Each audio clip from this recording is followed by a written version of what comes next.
Assalamualaikum warahmatullahi wabarakatuh. Kembali lagi di channel Kelambu Hitam bersama saya Lukman yang akan selalu membawakan cerita horor untuk menemani aktivitas kalian semua. Gimana kabarnya teman-teman semua? Semoga kalian semua dalam keadaan sehat selalu dan dilancarkan rezekinya. Kali ini saya akan membawakan kisah yang sangat mengerikan berjudul Akhir Tragis Sang Penari. Seperti apakah ceritanya? Tanpa perlu lama lagi, mari kita masuk ke ceritanya. Namun sebelum itu, dukung channel ini dengan menekan tombol subscribe dan aktifkan lonceng notifikasinya agar tak ketinggalan cerita horor lainnya. Selamat mendengarkan. Tahun 1996, di sebuah desa pedalaman Jawa Tengah, kehidupan berjalan dengan sangat lambat dan sepi. Di desa ini, tinggal seorang gadis cantik bernama Ningrum bersama ibunya yang sudah tua bernama Mbok Darmi. Setiap pagi buta, Mbok Darmi sudah sibuk di dapur menyiapkan dagangan gendar pecelnya. Ia berjualan di pinggir jalan desa untuk menyambung hidup berdua. Sementara itu, Ningrum memilih jalan lain untuk membantu perekonomian keluarga. Gadis itu bekerja sebagai penari lede. Pekerjaan ini menuntut Ningrum tampil dari panggung ke panggung saat ada warga menggelar hajatan atau acara desa lainnya. Wajah Ningrum sangat cantik.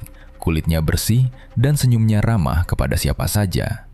Ia tidak pernah mencari masalah atau ikut campur urusan orang lain. Namun, keramahan Ningrum tidak selalu mendapat balasan baik dari lingkungan sekitarnya. Banyak warga desa diam-diam memandang rendah pekerjaannya. Di mata mereka, penari lede selalu dikaitkan dengan hal negatif dan perempuan nakal. Orang yang paling membenci Ningrum di desa itu adalah Yu Patmi. Perempuan parubaya itu adalah pedagang sayur di pasar desa yang mulutnya tidak pernah berhenti membicarakan keburukan orang lain. Kebencian Yu Patmi kepada Ningrum bukan tanpa alasan. Ia memiliki anak perempuan bernama Sania yang juga bekerja sebagai penari lede. Sayangnya, Sania selalu kalah populer dari Ningrum. Setiap kali ada pertunjukan, panggung Ningrum selalu dipenuhi penonton dan laki-laki yang memberi banyak uang saweran. Sebaliknya, saat Sania menari, penonton seringkali sepi. Perbedaan ini membuat Yu Patmi merasa sangat sakit hati. Ia tidak terima anaknya kalah saing dari anak penjual gendar pecel. Setiap pagi saat melayani pembeli di pasar, Yu Patmi selalu menyempatkan diri menyebarkan fitnah tentang Ningrum kepada siapa saja. Ia bercerita kepada ibu-ibu lain dengan suara sengaja dikeraskan agar semua orang mendengarnya. Fitnah demi fitnah terus disebarkan hingga nama Ningrum semakin buruk di mata warga desa tersebut. Pasar desa selalu ramai setiap pagi, tempat bertemunya semua orang dari berbagai dusun sekitar. Di tengah keramaian itulah, Yu Patmi melancarkan kebenciannya. Ibu-ibu, sampean iku ojo gampang percaya karo raine si Ningrum sing sok polos kui, kata Yu Patmi sambil memasukkan sayur ke keranjang pembeli. Ibu-ibu di depannya langsung mendekat karena penasaran mendengar gosip baru. Lah emangnya ono opo to Yu? Perasaan bocah yo biasa wae, nek ketemu ning dalan ya sopan banget, jawab seorang ibu berkerudung coklat. Sopan apane? Wingi bengi aku krungu dhewe saka wong-wong. Ningrum kuwi sengaja pakai susu karo pelet ben wong lanang podo nempel. Sampean pikir duit sawerane akeh gara-gara pinter nari? Yo ndak mungkin. Kuwi mergo bocahe gampang digoda, gampang dijak guyon sing ora-ora, ucap Yu Patmi dengan wajah sinis. Mosok tekan semono to Yu? Mesane Mbok Darmi nek sampai denger omongan iki, sahut ibu yang lain. Halah, dikandani kok malah ora percaya. Tititeni wae, suwe-suwe bojo sampean yo digoda karo DE. Sania anakku narine jauh lebih luwes, tapi Sania kuwi cah api-api, dadi ora gelem melayani laki-laki hidung belang. Obrolan panas di pasar itu terus menyebar dari telinga ke telinga tanpa ada satupun yang berusaha mencari kebenarannya. Kabar buruk tentang Ningrum akhirnya sampai ke telinga Mbok Darmi dari tetangga sebelah rumah. Sore itu, setelah selesai merapikan sisa dagangan gendar pecelnya, Mbok Darmi duduk di lincak bambu depan rumah. Wajahnya terlihat sangat lelah dan penuh beban pikiran. Ia menatap Ningrum yang sedang melipat selendang tarinya di ruang tamu. Hati Mbok Darmi hancur mendengar gunjingan warga tentang anak perempuannya. Ia sebenarnya sangat tidak setuju Ningrum bekerja sebagai penari ledek. Mbok Darmi memiliki trauma masa lalu yang sangat berat. Mendiang suaminya, ayah dari Ningrum, dulunya adalah laki-laki yang sangat gila judi. Setiap kali memiliki uang, suaminya selalu menghabiskannya di arena perjudian dan sering bermain gila dengan penari ledek dari desa seberang. Luka di hati Mbok Darmi akibat perbuatan suaminya belum sembuh sampai sekarang. Ia takut anaknya terjerumus ke jalan salah dan mengalami nasib tragis karena dunia malam. Mbok Darmi akhirnya memanggil Ningrum duduk di sebelahnya. "Duh, kene lenggah sedilut, si Mbok arep ngomong," panggil Mbok Darmi pelan. Ningrum meletakkan selendangnya dan duduk di samping ibunya. "Ono opo to, Mbok? Dagangane mau awan ente to?" tanya Ningrum tersenyum. "Ente, Nduk, tapi si Mbok ora arep bahas dagangan. Si Mbok bar denger omongan wong-wong ning pasar. Atine si Mbok perih banget denger kowe diilo-ilokne koyo ngono," kata Mbok Darmi menahan air mata. Ningrum memegang tangan ibunya erat untuk memberikan ketenangan. "Mbok, wong arep ngomong opo wae benjarno. Ningrum ra tau ngelakoni koyo sing dituduhne wong-wong iku." Mbok Darmi mengusap air matanya perlahan. "Tapi si Mbok wedi, Nduk. Kowe ngerti dewe kelakuannya bapakmu biyen koyo ngopo. Si Mbok trauma. Bapakmu biyen hancur mergo kakehan nuruti penari ledek. Si Mbok njaluk tolong banget. Opo ora luwih apik kowe leren wae dari penari. Awak dewe jualan gendar pecel berdua wae rapopo. Sing penting uripe dewe ayem." Ningrum terdiam sejenak. Ia sangat mengerti ketakutan yang dirasakan ibunya. Namun, penghasilan dari gendar pecel sangat kecil dan sering tidak cukup untuk makan sehari-hari, apalagi memperbaiki atap rumah yang bocor parah. Ningrum menatap mata ibunya dengan penuh keyakinan. Ia menjelaskan bahwa niatnya bekerja murni mencari uang halal. Ningrum berjanji tidak akan melanggar aturan agama atau melakukan hal buruk seperti tuduhan warga. Ia meminta ibunya menutup telinga dari semua fitnah Yupatni. Ia memilih bersabar, membiarkan waktu membuktikan dirinya bukan perempuan nakal. Mbok Darmi menghela napas panjang dan mengangguk perlahan, tanda menyerah pada keputusan anaknya. Meskipun Ningrum sudah berjanji, perasaan tidak tenang terus menghantui wanita tua itu. Di sisi lain desa, Yupatmi dan Sania sedang duduk di rumah dengan wajah penuh kebencian. Sania terus mengeluh panggungnya sepi semalam, sementara panggung Ningrum ramai sorak-sorai. Rasa iri ibu dan anak itu kini menumpuk di dada. Fitnah yang disebar rasanya belum cukup memuaskan sakit hati mereka. Malam semakin larut, udara dingin berhembus melewati celah dinding bambu rumah Ningrum. Beberapa hari kemudian, desa tempat tinggal Ningrum terlihat jauh lebih ramai dari biasanya. Para warga sedang mengadakan acara merti desa, yaitu sebuah tradisi kumpul bersama untuk makan dan merayakan hasil panen yang sudah selesai. Acara ini selalu ditunggu-tunggu oleh semua orang, karena pada malam harinya selalu ada hiburan.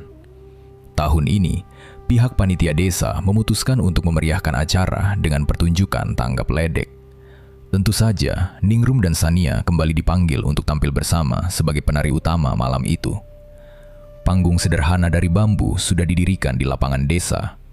Lampu petromak dipasang di setiap sudut panggung untuk memberikan penerangan yang terang benderang.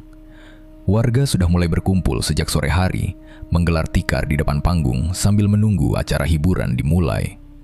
Suara alat musik gamelan mulai ditabuh pelan oleh para pemain musik untuk memancing perhatian penonton agar segera mendekat.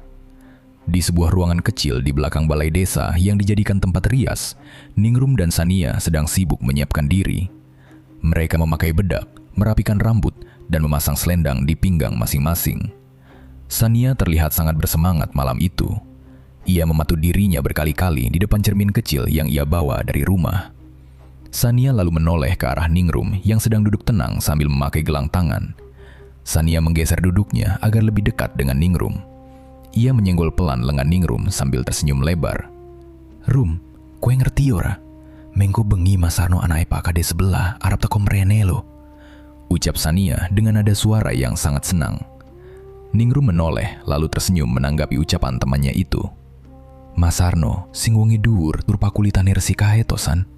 Yo api toh nedeke teko, berarti penontonnya mengko tambah rame." Sania langsung menepuk paha Ningrum dengan pelan. "Halah, duduk kuwi maksudku Rum. Aku ki jane wes-wes seneng karo Mas Sarno. Wong iki bagus banget, sopan nih omongan, terus bocahe yo pinter.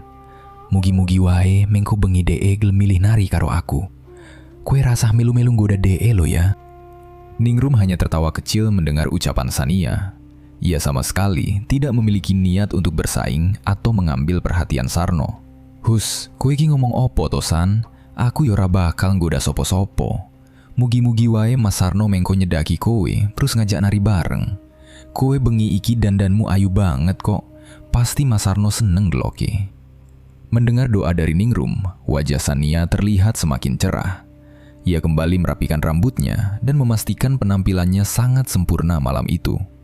Sania sangat berharap Sarno akan terpesona melihatnya menari di atas panggung. Tidak lama setelah itu, panitia memanggil mereka berdua karena pertunjukan akan segera dimulai. Ningrum dan Sania berjalan beriringan naik ke atas panggung bambu. Suara gamelan langsung ditabuh dengan nada yang sangat keras dan cepat. Sorak-sorai penonton terdengar sangat riuh menyambut kedatangan dua penari ledek tersebut. Ningrum dan Sania mulai menggerakkan tangan dan kaki mereka mengikuti irama musik gamelan. Warga desa yang menonton terlihat sangat terhibur dan beberapa laki-laki mulai maju untuk memberikan uang saweran. Di pertengahan acara, suasana mendadak menjadi sedikit berbeda. Sarno datang ke lapangan desa bersama beberapa temannya. Kedatangan Sarno langsung menarik perhatian banyak orang karena ia adalah anak laki-laki dari kepala desa tetangga yang sangat dihormati. Sarno memakai kemeja rapi dan berjalan perlahan mendekati panggung. Dari atas panggung, Sania langsung melihat kedatangan Sarno. Jantung Sania berdebar sangat kencang. Ia sengaja mengarahkan gerakan tarinya agar lebih dekat ke bagian depan panggung. Sania melempar senyum manis berkali-kali ke arah Sarno, berharap laki-laki itu naik ke panggung dan menghampirinya. Namun, harapan Sania hancur berantakan malam itu juga. Sarno yang sudah berdiri di dekat panggung sama sekali tidak melirik ke arah Sania.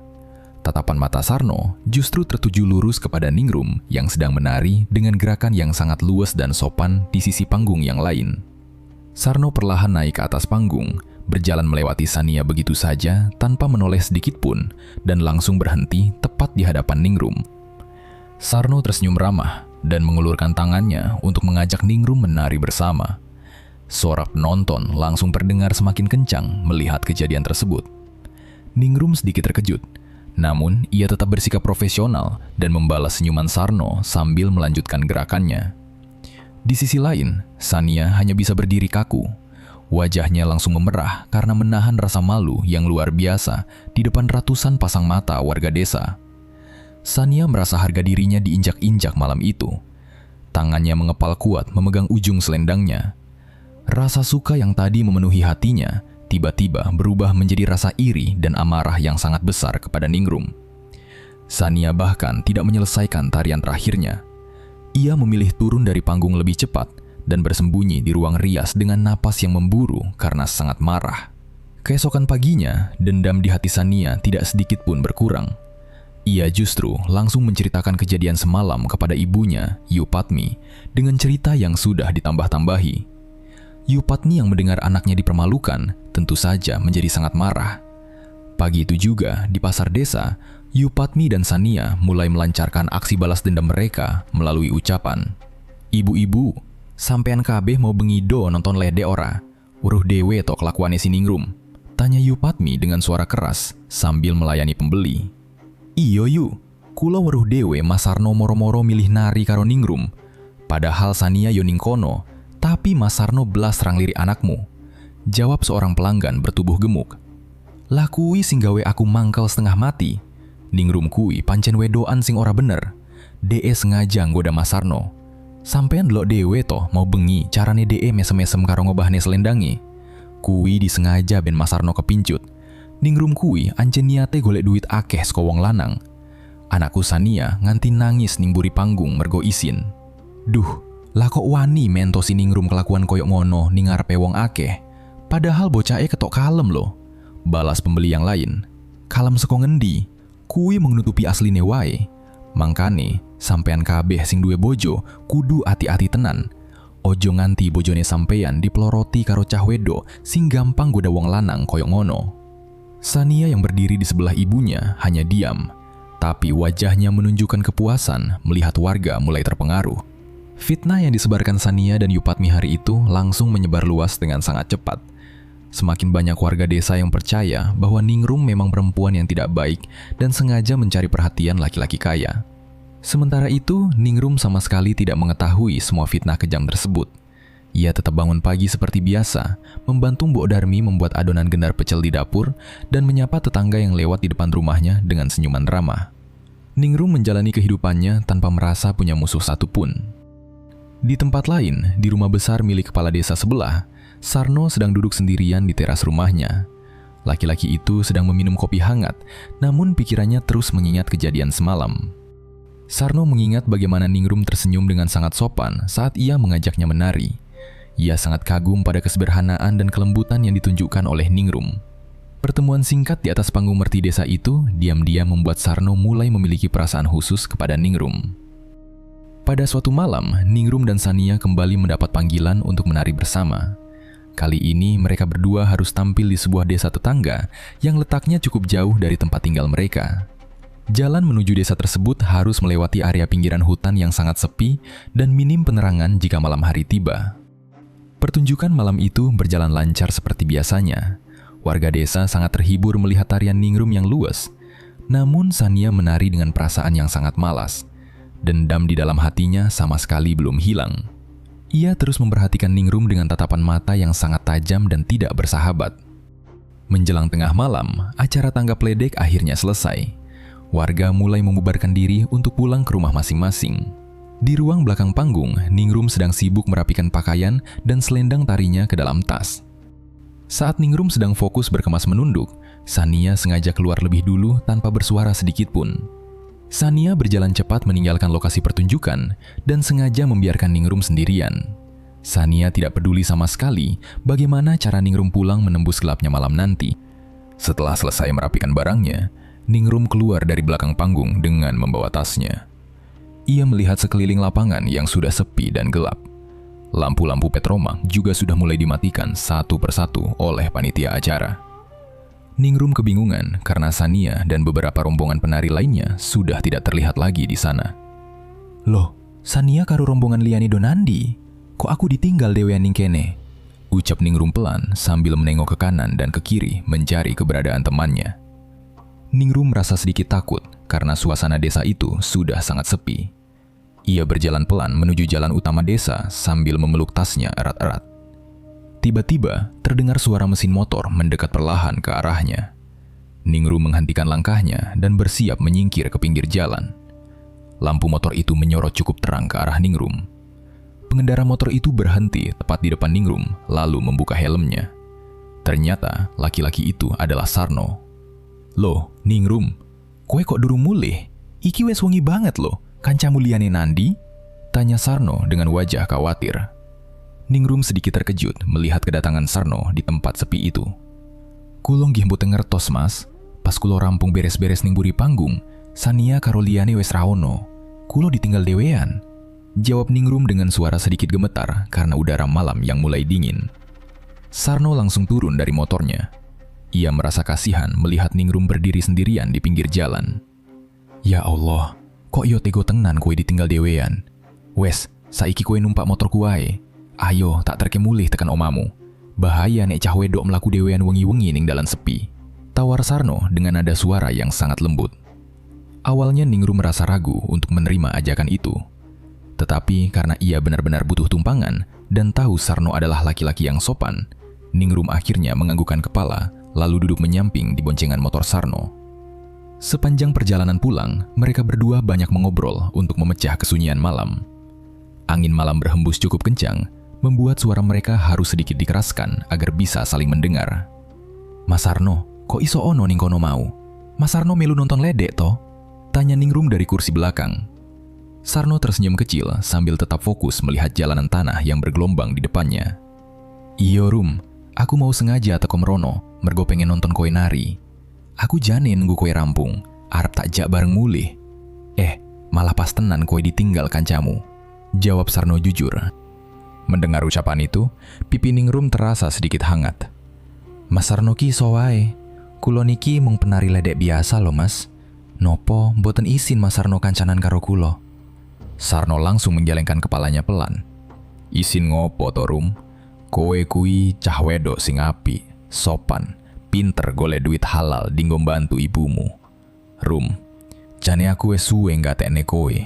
Aku seneng karo kowe. Nek kowe gelem, minggu ngarep aku arep dolan ning omahmu, arep njaluk restu karo Mbok Darmi. Aku pengen ngelamar kowe dari bojoku. Perkataan Sarno yang sangat berani dan jujur itu membuat jantung Ningrum berdebar kencang. Ia merasa bahagia karena diam-diam ia juga menyukai anak kepala desa itu. "Nggih Mas, kula purun. Mengko tak omongi Simbo nek Mas Sarno bade dolan mriki," jawab Ningrum pelan, tapi terdengar sangat jelas di telinga Sarno. Sementara Ningrum sedang diantar pulang dengan perasaan bahagia, Sania justru sedang berjalan cepat menembus gelapnya malam menuju arah hutan desa. Sania tidak langsung pulang ke rumahnya. Dendam di hatinya membuat Sania nekat mendatangi sebuah gubuk tua yang letaknya sangat terpencil di dekat area pepohonan besar. Gubuk itu adalah tempat tinggal Mbah Karti, seorang dukun perempuan tua yang sering membantu warga melakukan hal-hal gaib yang jahat. Suasana di sekitar gubuk itu gelap, pengap, dan bau kemenyan tercium sangat menyengat di udara sekitar gubuk. Sania mengetuk pintu kayu gubuk itu dengan tangan berkeringat. Pintu berderi terbuka perlahan, menampilkan sosok Mbah Karti yang berwajah keriput dengan mata yang sedikit sayu. Mulut Mbah Karti terus mengunyah daun sirih hingga cairan lendir berwarna merah pekat menetes perlahan dari sela-sela bibirnya ke dagunya. Mbah Karti menyuruh Sania duduk di atas lantai tanah di dalam gubuknya. "Ono opo kowe wengi-wengi mrene, Nduk? Rupamu ketok nesu banget. Sopo sing gawe kowe loro ati?"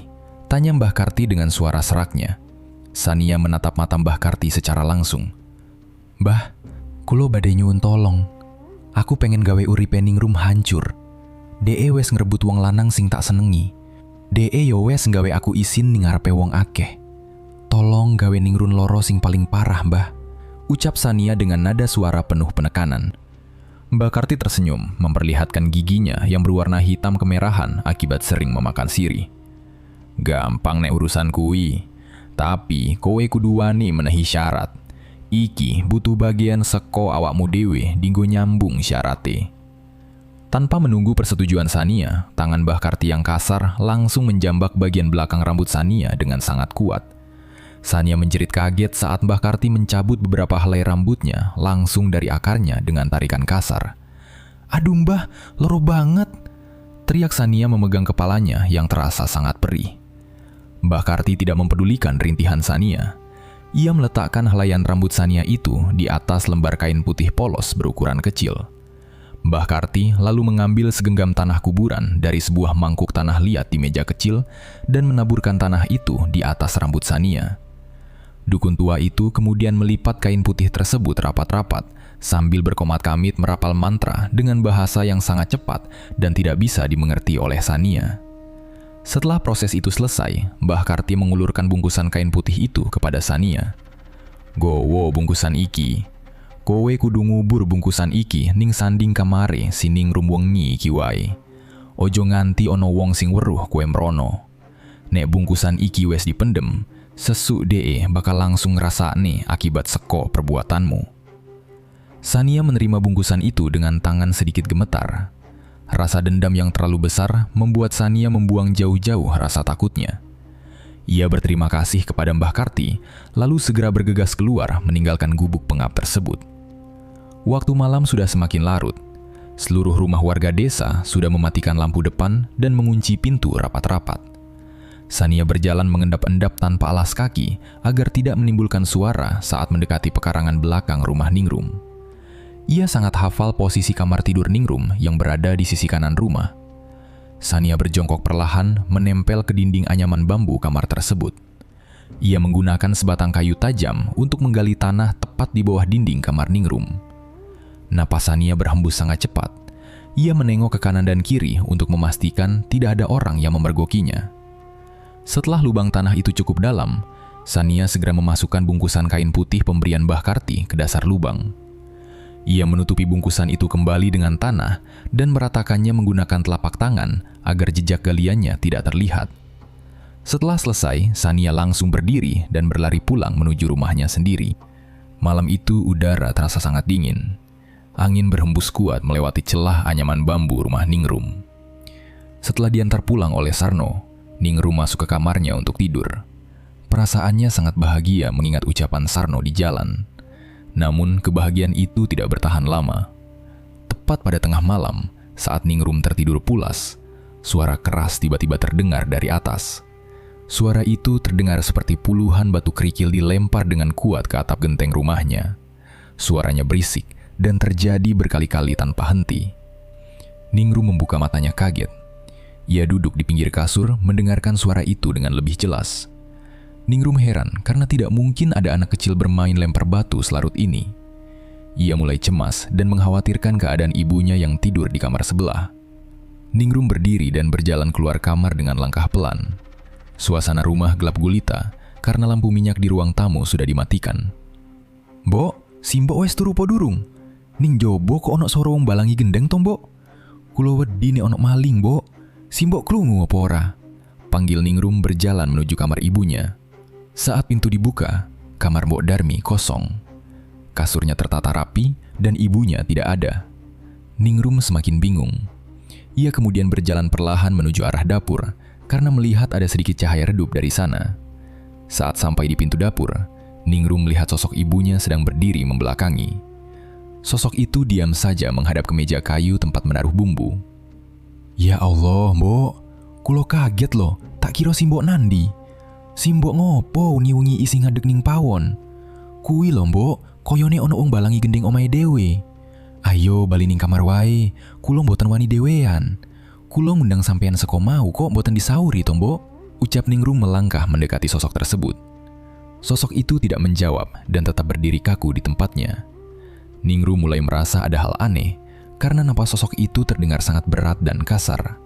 Ia segera menghentikan langkah. "Mbok, si Mbok krungu omonganku ora to? Ojo meneng wae to, Mbok. Kulo dadi wedi lo iki. Si Mbok ojo gawe kaget anake dhewe to. Si Mbok madhep mriki to, Mbok?"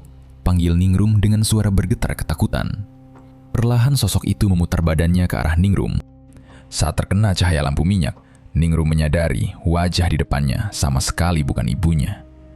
Wajahnya sangat pucat, kedua matanya berwarna hitam legam tanpa bagian putih, dan mulutnya menyeringai lebar memperlihatkan gigi yang kotor. Sosok itu mengeluarkan suara tawa serak dan sangat menyeramkan. Ia lalu mengambil sebuah pisau pemotong daging di atas meja. Tanpa peringatan, sosok mengerikan itu berlari cepat ke arah Ningrum sambil mengayunkan pisaunya ke udara. Ningrum berteriak sangat keras. Ia memutar tubuhnya dan berlari sekencang mungkin menuju kamarnya. Ketakutan luar biasa membuat napas Ningrum terasa sesak, sementara langkah kaki berat itu terus mengejarnya dari belakang. Ningrum berhasil masuk ke kamarnya dan langsung mengunci pintu kayu tersebut. Ia menahan daun pintunya dengan punggung sekuat tenaga. Jantungnya berdetak sangat cepat dan tangannya gemetar. Dari luar, sosok itu mulai mendobrak pintu dengan kasar. Benturan keras terdengar berkali-kali hingga daun pintu mulai retak. "Tolong, Mbok, tolong kulo, Mbok. Ono wong arep mateni kulo, Mbok, tolong!" teriak Ningrum sambil menangis kencang. Dobrakan dari luar semakin kuat hingga akhirnya engsel pintu patah. Pintu hancur dan terdorong ke dalam. Ningrum terpental, jatuh terduduk ke lantai. Ia menutup wajahnya dengan kedua tangan, bersiap menerima serangan. Namun, setelah beberapa detik, suasana mendadak menjadi sangat sepi. Ningrum membuka matanya dan melihat sosok itu sudah menghilang tanpa jejak.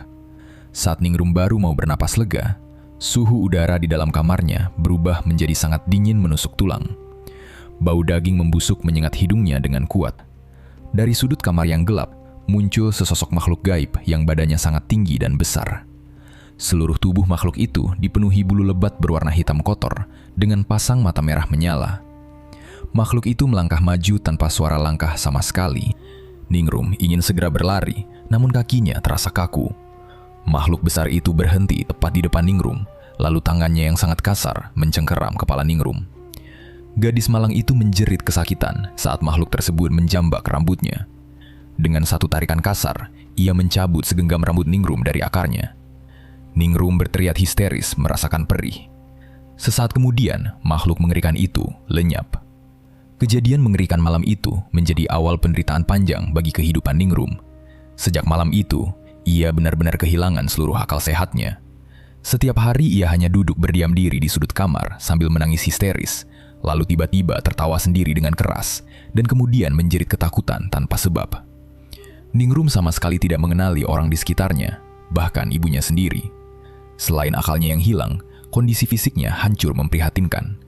Tubuhnya dipenuhi banyak borok basah yang terus mengeluarkan cairan dan bau busuk. Badannya menyusut sangat drastis karena menolak semua makanan hingga hanya menyisakan tulang yang dibalut kulit kering. Wajah cantiknya hilang sama sekali. Mbok Darmi merasa dunianya langsung runtuh melihat kondisi anak perempuan satu-satunya. Setiap hari wanita tua itu hanya bisa duduk di pinggir kasur Ningrum sambil menangis sedih. Ia sudah tidak sanggup berjualan gendar pecel lagi karena harus menjaga Ningrum siang dan malam. Saat Mbok Darmi berusaha membersihkan luka di tubuh Ningrum, gadis itu sering menepis kasar tangan ibunya dan kembali berteriak. "Ya Allah, Gusti Pangeran. Duk, kowe iki kenapa toh kok dadi koyok ngene? Wingi sore kowe isi sehat, isi mesem pas tak ja omong. Saiki kok kowe nganti ra kenal karo simbokmu dhewe. Kowe ngerti ora?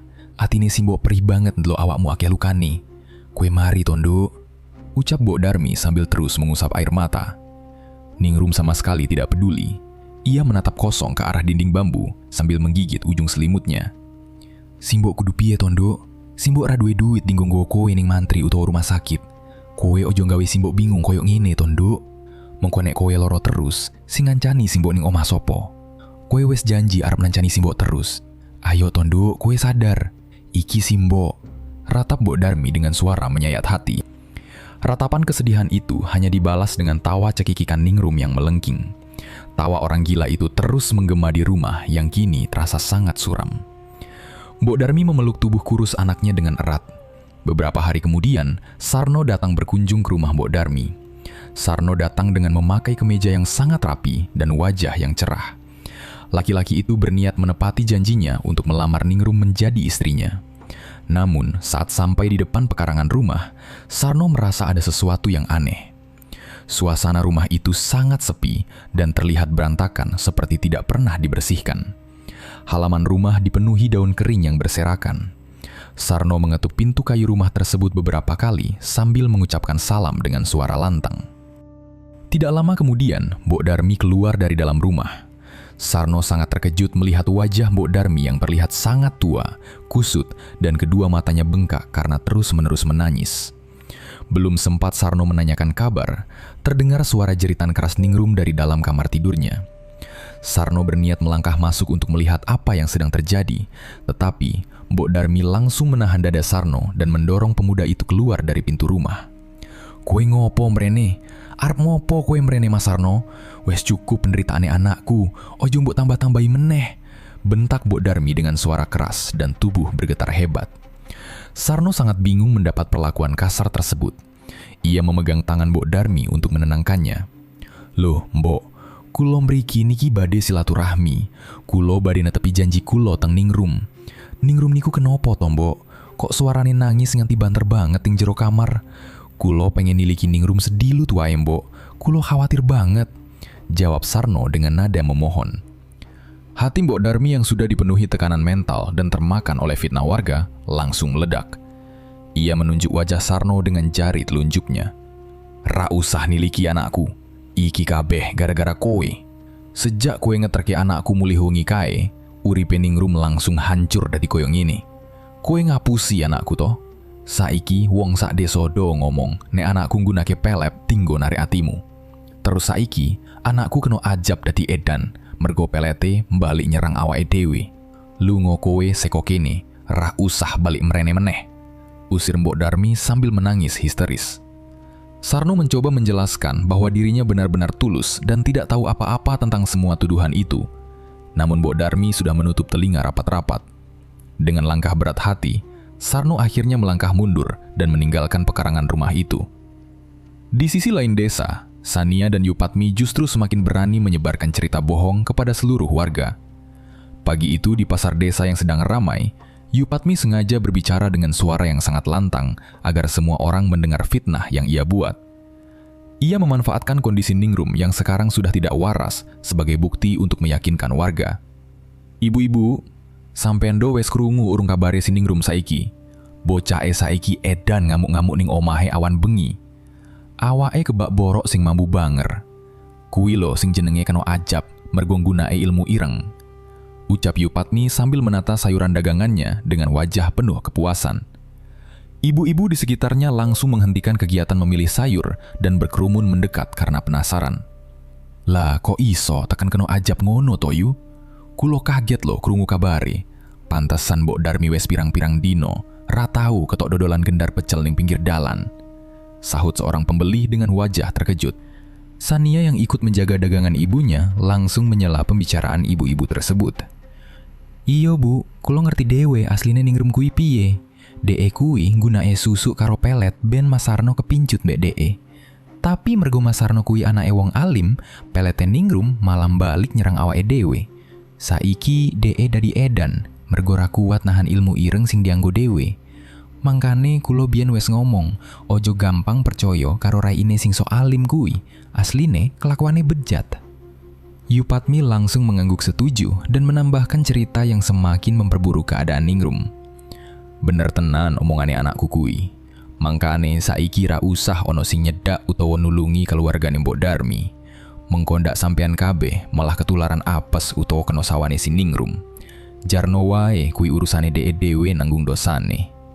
Fitnah keji tersebut menyebar dengan sangat cepat dari mulut ke mulut di seluruh penjuru desa. Akibatnya, banyak warga benar-benar mempercayai cerita bohong itu. Tidak ada satupun tetangga yang bersedia datang membantu, memberi makan, atau sekedar menjenguk keadaan ningrum yang sedang menderita sakit parah di rumahnya. Meskipun terus diusir dan dituduh sebagai penyebab penyakit ningrum, Sarno sama sekali tidak berniat untuk menyerah. Laki-laki itu tahu persis bahwa ningrum adalah perempuan yang sangat baik hati dan tidak mungkin menggunakan ilmu hitam seperti yang dituduhkan banyak orang. Sarno merasa ada hal ganjil dan sangat tidak wajar pada penyakit yang menyerang ningrum dalam waktu 1 malam saja. Karena dorongan rasa cintanya yang sangat besar, Sarno akhirnya pergi jauh mencari bantuan dari seorang orang pintar yang tinggal di desa lain. Orang pintar itu sudah sangat tua dan dikenal sering membantu mengobati warga dari gangguan makhluk tidak kasat mata. Sarno memohon kepada pria tua tersebut untuk datang dan memeriksa kondisi ningrum secara diam-diam. Pada sore harinya menjelang maghrib, Sarno dan orang pintar itu mendatangi pekarangan belakang rumah Mbok Darmi. Mereka berdua tidak masuk ke dalam rumah, melainkan hanya berdiri diam bersembunyi di balik pohon pisang besar di samping pekarangan agar tidak diusir lagi oleh Mbok Darmi. Orang pintar itu berdiri tenang menghadap ke arah dinding kamar ningrum. Ia memejamkan mata sejenak sambil mengarahkan telapak tangan kanannya ke depan. Wajah pria tua itu perlahan berubah menjadi sangat tegang dan dahinya berkerut dalam. Setelah beberapa saat mengamati secara gaib, ia membuka matanya lalu menghela napas dengan sangat berat. Mas Sarno, bocah wedok sing ning jero kamar kuwi dudu kena penyakit biasa. Iki dudu penyakit psikomedis utawa kena azab koyo sing diomongne wong-wong desa iku. Ucap orang pintar itu dengan suara pelan namun terdengar sangat serius di telinga Sarno. Sarno mengerutkan keningnya, perasaannya mulai menjadi tidak enak. Lajeng penyakit nopo niku mbah? Nopo ningrum niku kena gangguan demit sekolah cerak meriki? Tanya Sarno dengan rasa penasaran yang memuncak. Pria tua itu menggelengkan kepalanya perlahan sambil terus menatap ke arah rumah yang terlihat suram tersebut. Dudu mas, bocah kui dadi korban santet. Ilmu ireng sing dikirim Dinggo ngerusak uripe iki ganas banget.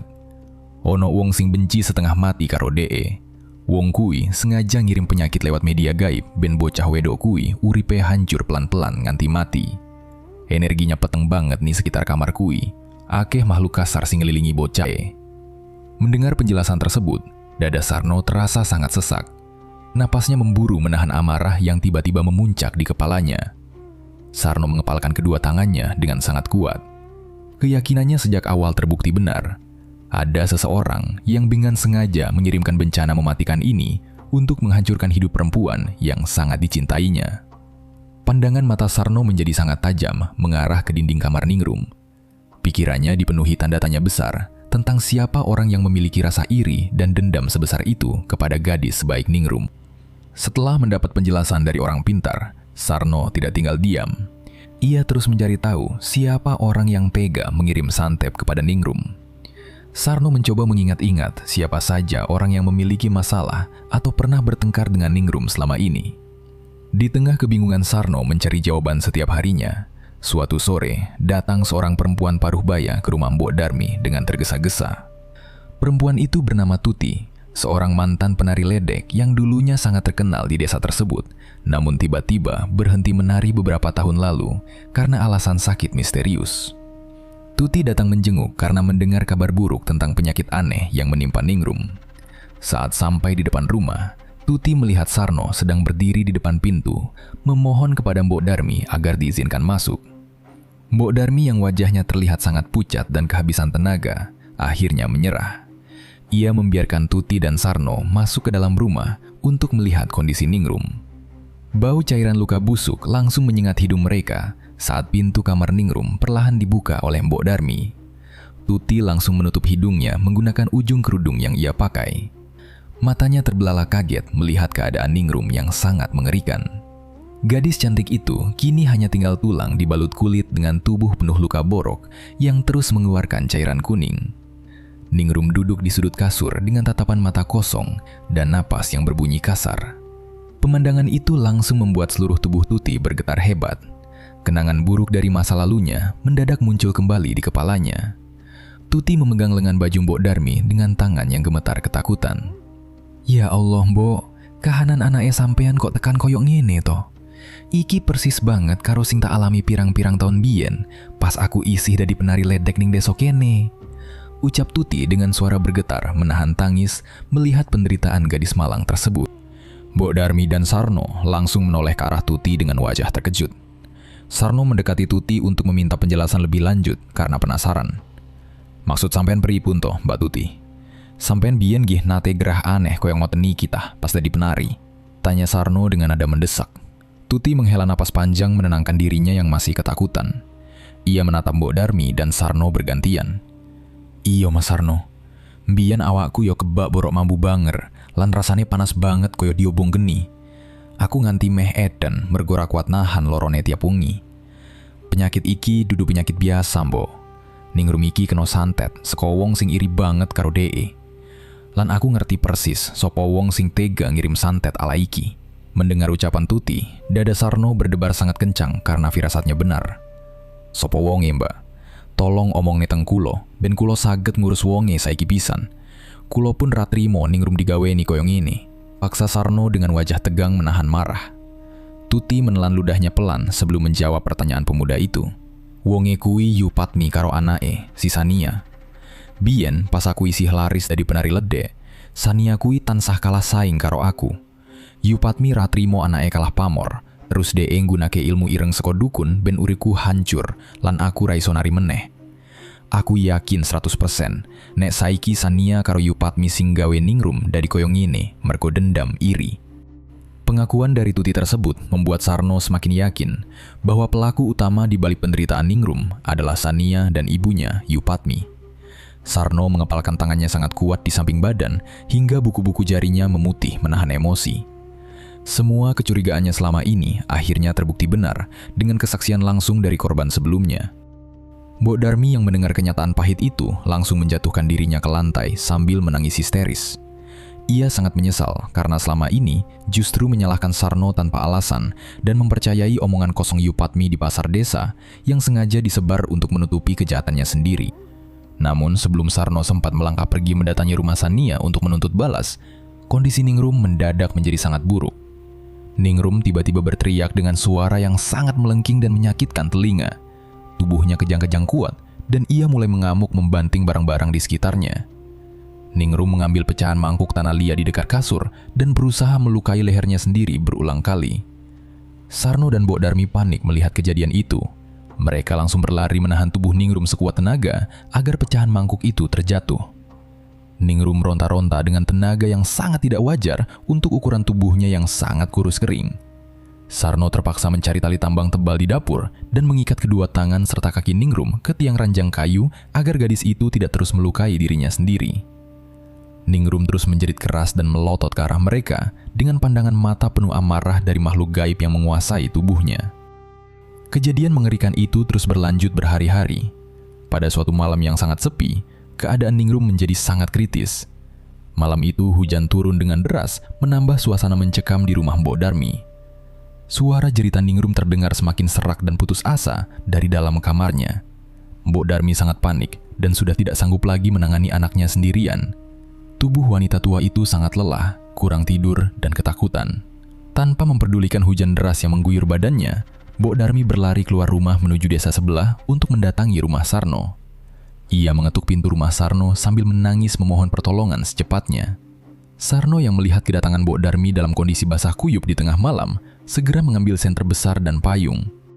Ia langsung mengajak beberapa warga sekitar yang sedang berjaga malam di pos ronda untuk ikut membantu mengamankan Ningrum. Mereka berlari tergesa-gesa menembus hujan deras dan angin kencang menuju rumah Mbok Darmi. Namun ketika Sarno dan para warga sampai di depan pintu kamar Ningrum, pintu kamar itu sudah terbuka lebar membentur dinding. Sarno melangkah masuk dengan cepat dan mendapati ranjang kayu itu sudah kosong melompong.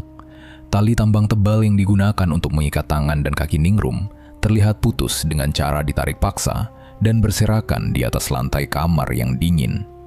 Ningrum sudah berhasil menjebol ikatannya dan menghilang tanpa meninggalkan jejak kaki sedikit pun. Semua orang di dalam rumah itu langsung panik luar biasa melihat kamar yang sudah benar-benar kosong. Sarno menyalakan lampu senter besar yang ia bawa dan menyorot ke setiap sudut ruangan gelap, melihat ke bawah kolong kasur dan lemari, tetapi Ningrum benar-benar tidak ada di sana. Sarno khawatir Ningrum tersesat dalam keadaan tidak sadar dan melukai warga desa lain atau malah menyakiti dirinya sendiri di tengah hujan lebat yang dingin itu. Sarno langsung memberikan arahan keras kepada seluruh warga yang ikut untuk segera menyebar dan menyisir setiap sudut desa malam itu juga tanpa menunda waktu. Sarno membagi kelompok pencari menjadi beberapa tim agar proses pencarian Ningrum bisa lebih cepat dilakukan sebelum keadaan menjadi lebih buruk. Bapak-bapak, kulo nyuwun tolong sangat ge. Wengi iki dewe kudu nemokne Ningrum. Monggo dipencar goleki tekan kebon, alas, karo sawah mburi deso. Nek ono opo-opo to nemokne Ningrum, langsung bungok sing banter ben liyane krungu. Teriak Sarno dengan suara lantang agar semua orang mendengar arahannya. Gih Mas Sarno, ayo bapak-bapak, dewe bagi tugas saiki. Kulo tak goleki ning arah sawah kidul wae, sahut seorang warga bertubuh kekar sambil mengangkat obornya tinggi-tinggi. Warga desa langsung bergerak menyebar ke berbagai arah, menembus kegelapan malam. Sarno sendiri memilih untuk memeriksa kembali area sekitar rumah Mbok Darmi. Ia merasa ada yang terlewatkan saat pertama kali datang tadi. Sarno berjalan memutari rumah bambu tersebut perlahan-lahan, sambil menyorotkan cahaya senter ke setiap semak-semak. Saat Sarno sampai di area pekarangan samping yang berbatasan langsung dengan dinding luar kamar tidur Ningrum, langkah kakinya mendadak terhenti. Sorot senter Sarno menangkap sosok seseorang memakai baju hitam panjang dan tudung kepala yang menutupi wajahnya. Orang misterius itu sedang berjongkok di dekat dinding bambu kamar Ningrum, seolah sedang memeriksa keadaan tanah di bawahnya. Heh, sopo kuwi ning kono? Mandek kowe. Arep opo kuwi ndodok ning kono? Bentak Sarno dengan suara sangat keras. Orang bertudung hitam itu sangat terkejut mendengar teriakan Sarno.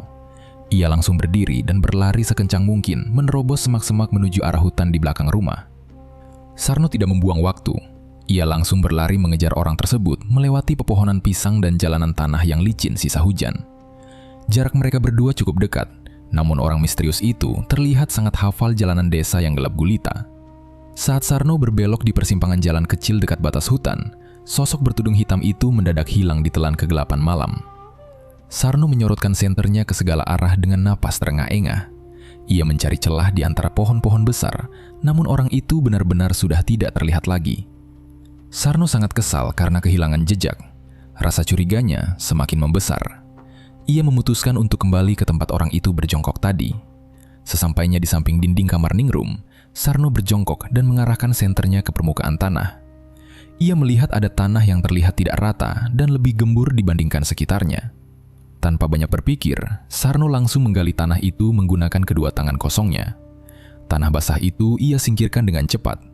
Belum terlalu dalam Sarno menggali, tangannya menyentuh sebuah benda padat yang terbungkus kain. Sarno menarik benda itu keluar dari dalam tanah. Jantung Sarno berdebar sangat kencang saat melihat benda di tangannya adalah sebuah bungkusan kain putih yang sudah kotor oleh tanah. Bau busuk yang sangat menyengat langsung menusuk hidungnya. Sarno memanggil beberapa warga yang sedang berjaga di depan rumah untuk mendekat. "Bapak-bapak, mriki sedilut. Kulo nemokne barang aneh ning kene," panggil Sarno sambil memegang bungkusan tersebut. Beberapa warga segera berlari mendekat membawa lampu petromak. Sarno perlahan membuka ikatan kain putih itu dengan tangan bergetar. Saat kain itu terbuka, semua orang yang melihatnya langsung melotot kaget dan menutup hidung.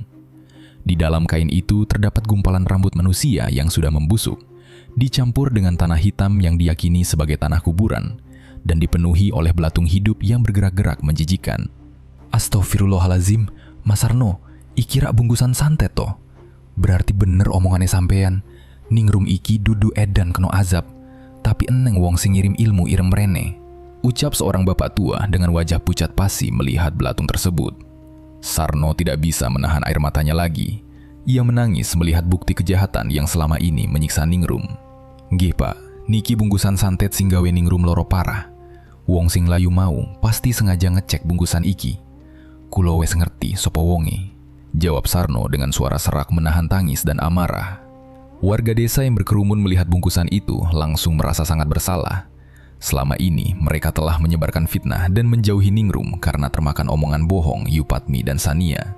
Ya Allah, jebule awak dewe kabeh wes salah sangka karo Ningrum lan Mbok Darmi. Awak dewe wes melu-melu nuduh sing ora-ora.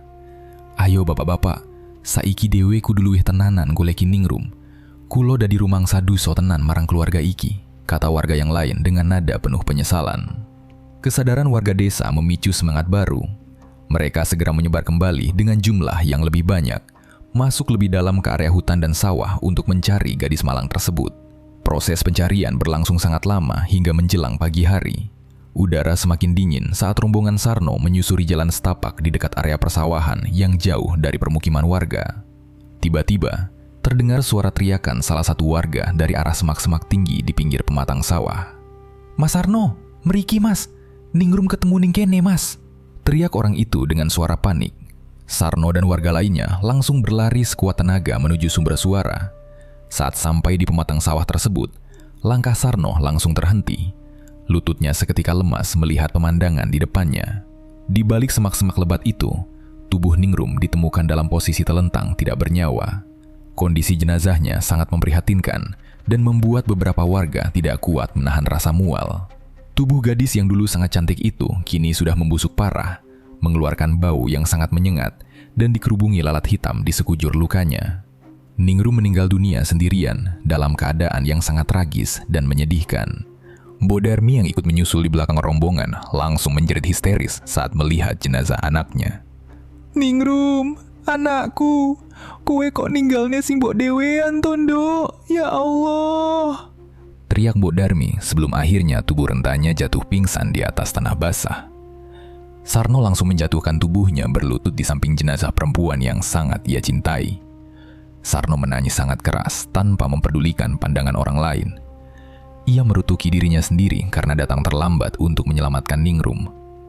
Warga desa hanya bisa berdiri diam tertunduk lesu menyaksikan kematian menyedihkan akibat fitnah dan santet kejam tersebut. Pada pagi harinya, pemakaman Ningrum diwarnai dengan isak tangis yang sangat menyayat hati.